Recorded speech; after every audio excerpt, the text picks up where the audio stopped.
Salut, c'est Miakasissa. Dans cette série de vidéos, je te propose de s'appesantir sur les compétences de start-up. En d'autres termes, je vais partager avec toi des trucs que tu dois absolument savoir si tu souhaites lancer ta start-up. Si c'est un sujet qui t'intéresse, abonne-toi immédiatement. Dans cette vidéo, je te propose de commencer par découvrir ce que c'est qu'un hackathon.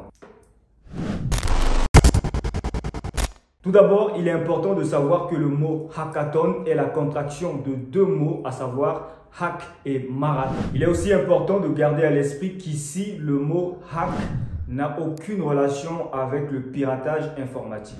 Je veux dire qu'il est possible d'avoir des hackathons qui sont concentrés sur le piratage informatique, mais on peut avoir des hackathons concentrés sur d'autres domaines qui n'ont rien à voir avec le piratage informatique ou la cybersécurité, peu importe comment tu appelles ça. On a aussi assimilé les hackathons à des marathons de programmeurs, puisqu'au départ, au début, à l'origine, c'est de cela qu'il s'agissait. Des développeurs, des programmeurs se regroupaient pour essayer de développer une solution logicielle. Toutefois, le concept a beaucoup évolué pour longuement s'élargir.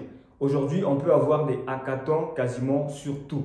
Et dans un hackathon, il est aussi important de savoir qu'il n'est pas obligatoire que d'un hackathon, il puisse sortir que des solutions logicielles. Un hackathon peut bel et bien être organisé pour produire des prototypes d'appareils ou d'équipements.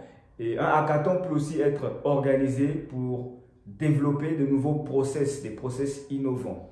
Donc, ce n'est pas toujours du développement logiciel. Le mot marathon, quant à lui, fait allusion à une épreuve prolongée qui exige une résistance, puisque un hackathon va généralement durer 48 heures les week-ends, certainement pour intéresser un maximum de profils. Le concept de hackathon est né en 1999 lors d'un événement qui regroupait une dizaine de développeurs qui travaillaient sur comment éviter les problèmes juridiques causés par les réglementations d'exportation de logiciels cryptographiques en provenance des USA. On parle aussi d'un certain John Gage qui a été vice-président chez Sun Microsystems, qui a utilisé le concept lors d'un événement où il était demandé aux participants de développer un programme en Java pour une espèce de PDA, un modèle de PDA de l'époque. Dès les années 2000, le phénomène prend de l'ampleur. De nombreuses entreprises organisent des hackathons à travers le monde et réussissent à identifier des sources d'innovation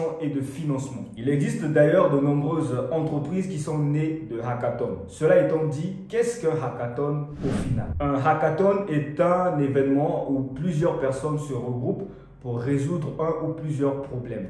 Le hackathon peut porter sur des sujets tech, tout comme sur des sujets qui ne sont pas des sujets tech. Le hackathon implique aussi, parmi tant d'autres, un organisateur qui a un problème et des participants qui vont essayer d'apporter la solution la plus innovante au problème de l'organisateur du hackathon. Ces participants se répartissent en plusieurs groupes ou équipes avec des compétences variées pour essayer de trouver une solution au problème. À la fin du hackathon, l'organisateur, à travers généralement un jury, va sélectionner le meilleur groupe ou la meilleure solution, les meilleures solutions ou les meilleurs groupes pour les décorer avec un ou plusieurs prix. Suite à cela, va s'en suivre généralement une période d'incubation entre les gagnants et l'organisateur pour essayer de transformer le concept en produit minimum viable.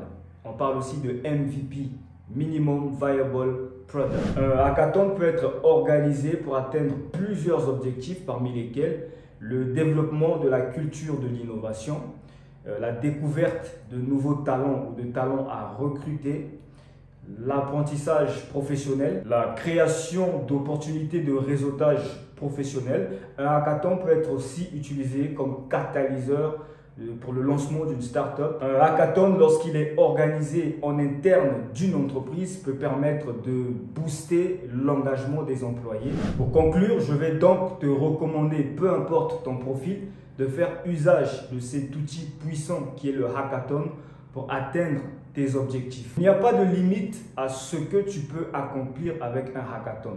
La seule limite est celle que tu t'imposes toi-même à ton imagination et à ta créativité. C'est tout pour aujourd'hui. Si tu as aimé, clique sur j'aime, partage, laisse un commentaire et n'oublie pas de t'abonner pour ne pas rater la prochaine vidéo où je te partage une autre compétences de start-up ou pourquoi pas un autre aspect pour approfondir le sujet sur les hackathons. Et si tu veux savoir comment j'ai organisé mon premier hackathon avec mon équipe Oka Lobé School, clique sur le lien que je t'ai mis dans la description pour lire l'article de blog que je t'ai réservé sur mon blog.